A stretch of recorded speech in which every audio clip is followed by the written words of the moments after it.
গল্প বলাই। রচনা রবীন্দ্রনাথ ঠাকুর।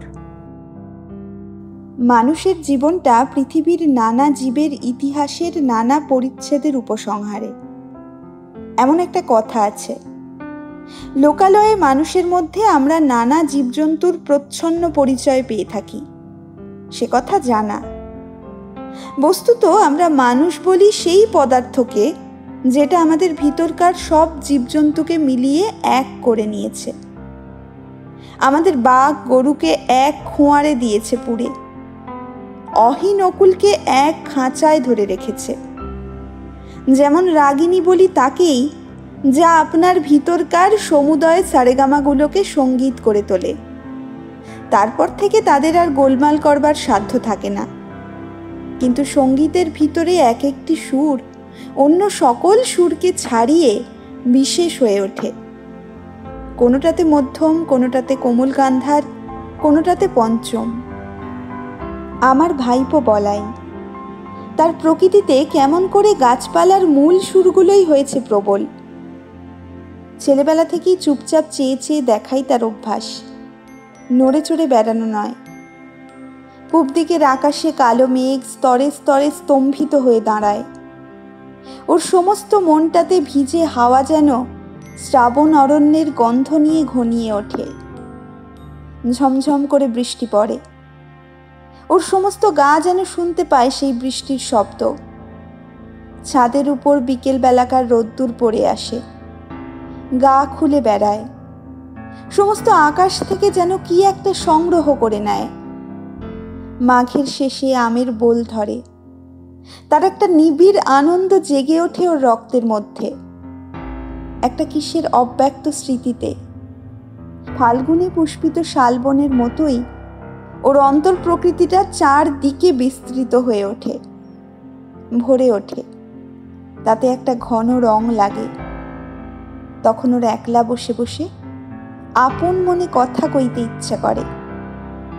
যা কিছু গল্প শুনেছি সব নিয়ে জোড়া তারা দিয়ে। অতি পুরানো বটের কোটরে বাসা বেঁধে আছে যে একজোড়া অতি পুরানো পাখি, ব্যঙ্গমা ব্যঙ্গমী, তাদের গল্প। ওই ড্যাবা ড্যাবা চোখ মেলে সর্বদা তাকিয়ে থাকা ছেলেটা বেশি কথা কইতে পারে না, তাই ওকে মনে মনে অনেক বেশি ভাবতে হয়।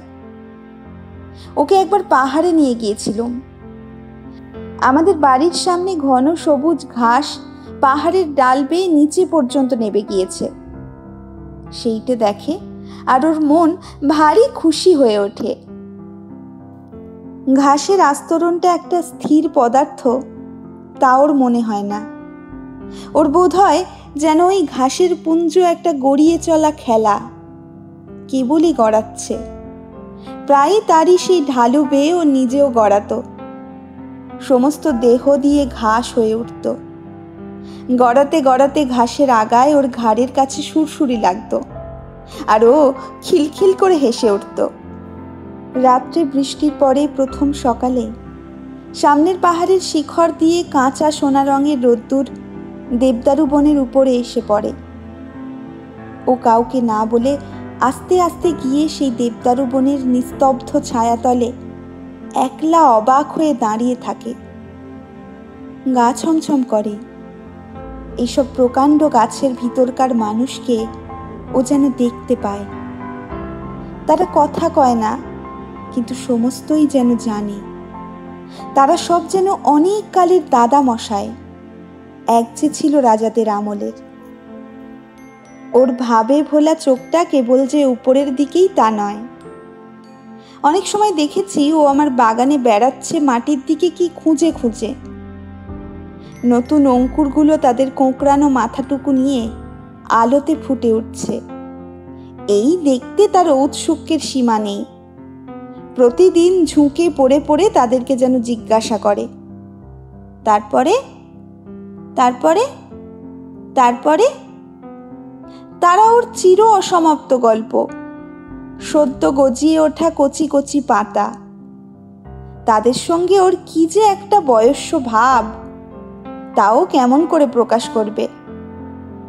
তারাও ওকে কি একটা প্রশ্ন জিজ্ঞাসা করবার জন্য আঁকুপাকু করে।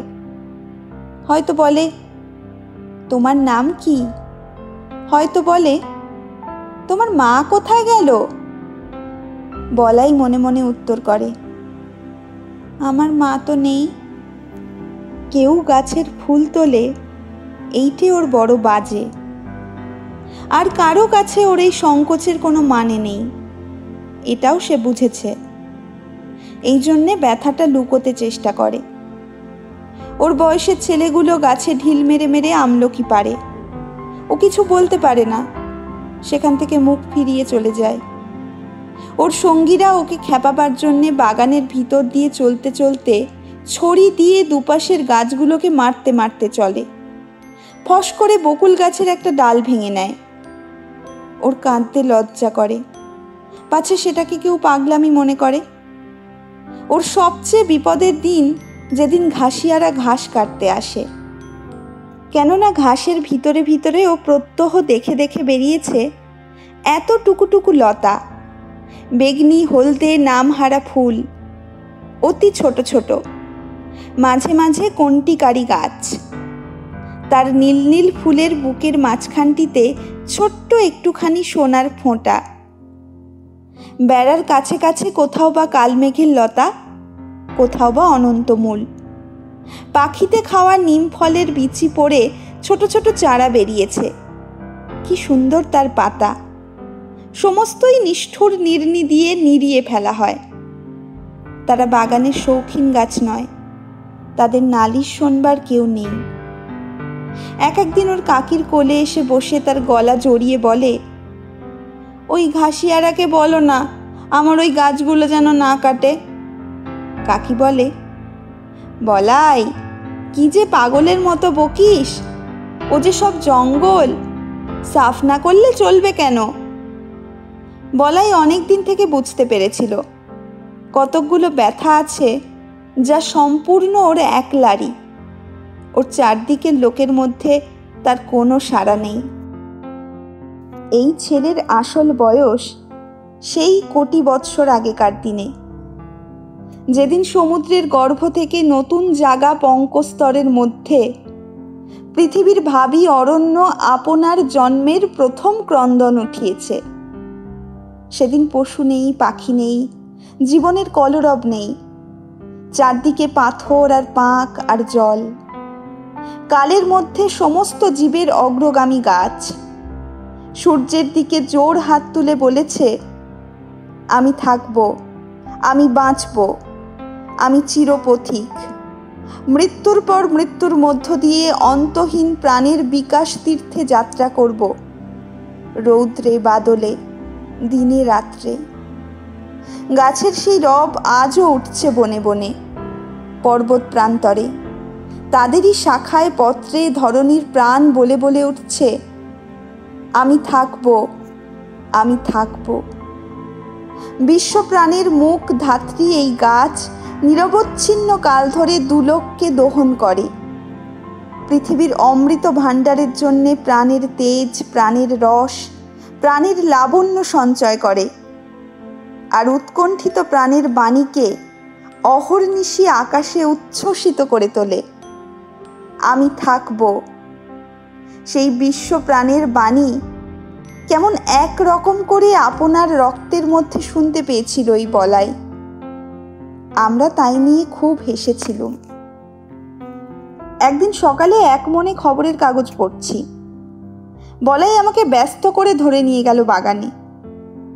এক জায়গায় একটা চারা দেখিয়ে আমাকে জিজ্ঞাসা করলে, কাকা, এই গাছটা কি? দেখলুম একটা শিমুল গাছের চারা বাগানের খোয়া দেওয়া রাস্তার মাঝখানেই উঠেছে। হায় রে, বলাই ভুল করেছিল আমাকে ডেকে নিয়ে এসে।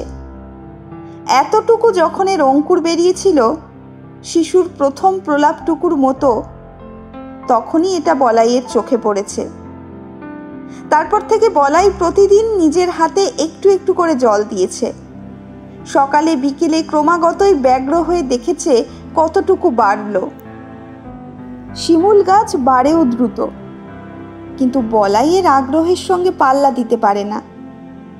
যখন হাত ধুয়ে কুঁচু হয়েছে তখন ওর পত্র সমৃদ্ধি দেখে ভাবলে এ একটা আশ্চর্য গাছ।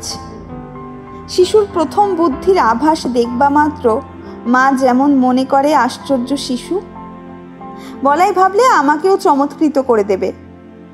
আমি বললুম, মালিকে বলতে হবে এটা উপড়ে ফেলে দেবে। বলাই চমকে উঠল, এ কি দারুণ কথা। বললে, না কাকা, তোমার দুটি পায়ে পড়ি, উপড়ে ফেলো না।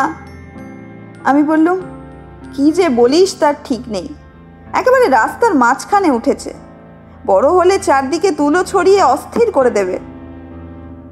আমার সঙ্গে যখন পারলে না, এই মাতৃহীন শিশুটি গেল তার কাকির কাছে। কোলে বসে তার গলা জড়িয়ে ধরে ফুঁপিয়ে ফুঁপিয়ে কাঁদতে কাঁদতে বললে, কাকি, তুমি কাকাকে বারণ করে দাও, গাছটা যেন না কাটেন। উপায়টা ঠিক ঠাউরে ছিল। ওর কাকি আমাকে ডেকে বললে, ওগো শুনছো, আহা ওর গাছটা রেখে দাও। রেখে দিলুম। গোড়ায় বলাই না যদি দেখাতো তবে হয়তো ওটা আমার লক্ষ্যই হতো না, কিন্তু এখন রোজই চোখে পড়ে। বছর খানেকের মধ্যে গাছটা নির্লজ্জের মতো মস্ত বেড়ে উঠল। বলাইয়ের এমন হলো, এই গাছটার পরেই তার সবচেয়ে স্নেহ।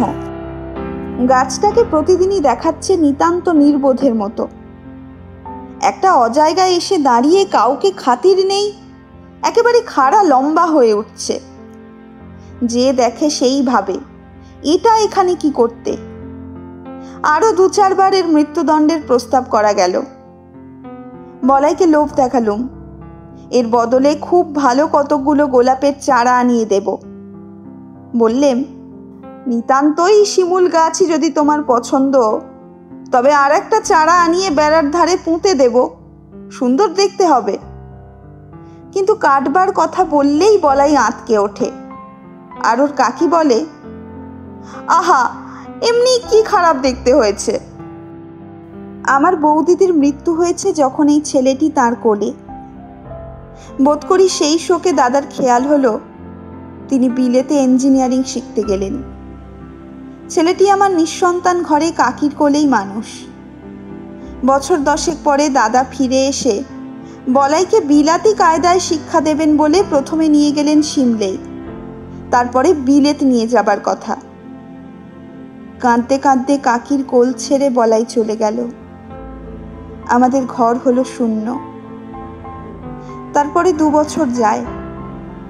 ইতিমধ্যে বলাইয়ের কাকি গোপনে চোখের জল মোছেন, আর বলাইয়ের শূন্য শোবার ঘরে গিয়ে তার ছেঁড়া একপাটি জুতো, তার রবারের ফাটা গোলা আর জানোয়ারের গল্পওয়ালা ছবির বই নাড়েন চাড়েন। এতদিনে এইসব চিহ্নকে ছাড়িয়ে গিয়ে বলাই অনেক বড় হয়ে উঠেছে, এই কথা বসে বসে চিন্তা করেন। কোনো এক সময় দেখলুম লক্ষ্মী ছাড়া শিমুল গাছটার বড় বার বেড়েছে। এত দূর অসঙ্গত হয়ে উঠেছে যে আর প্রশ্রয় দেওয়া চলে না। এক সময় দিলুম তাকে কেটে। এমন সময়ে সিমলে থেকে বলাই তার কাকিকে এক চিঠি পাঠালে, কাকি, আমার সেই শিমুল গাছের একটা ফটোগ্রাফ পাঠিয়ে দাও। বিলেত যাবার পূর্বে একবার আমাদের কাছে আসবার কথা ছিল, সে আর হলো না। তাই বলাই তার বন্ধুর ছবি নিয়ে যেতে চাইলে। তার কাকি আমাকে ডেকে বললেন, ওগো শুনছো, একজন ফটোগ্রাফওয়ালা ডেকে আনো। জিজ্ঞাসা করলুম, কেন? বলাইয়ের কাঁচা হাতের লেখা চিঠি আমাকে দেখতে দিলেন। আমি বললেম, সে গাছ তো কাটা হয়ে গেছে। বলাইয়ের কাকি 2 দিন অন্ন গ্রহণ করলেন না, আর অনেক দিন পর্যন্ত আমার সঙ্গে একটি কথাও কননি। বলাইয়ের বাবা ওকে তার কোল থেকে নিয়ে গেল, সে যেন ওর নাড়ি ছিঁড়ে। আর ওর কাকা তার বলাইয়ের ভালোবাসার গাছটিকে চিরকালের মতো সরিয়ে দিলে, তাতেও ওর যেন সমস্ত সংসারকে বাঁচল, তার বুকের মধ্যে ক্ষত করে দিলে। ওই গাছ যে ছিল তাঁর বলাইয়ের প্রতিরূপ, তারই প্রাণের দোসর।